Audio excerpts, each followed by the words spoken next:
தொண்டரடி பொடி ஆழ்வார் ஸ்ரீரங்க ரங்கநாதரை தவிர யாரையும் பெருசா பாரு.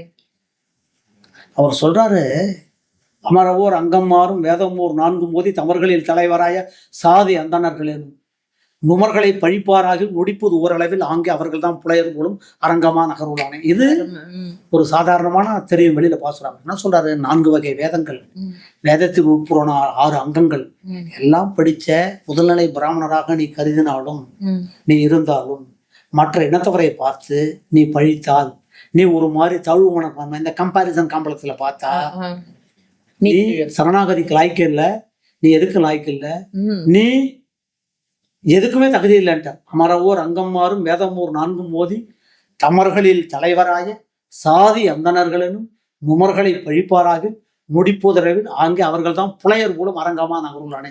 நீ உன்னை எந்த கேட்டகரியிலையும் சேர்த்துக்க முடியாது. நீ சுப்பீரியாரிட்டி சூப்பர் இதெல்லாம் கிடையாது.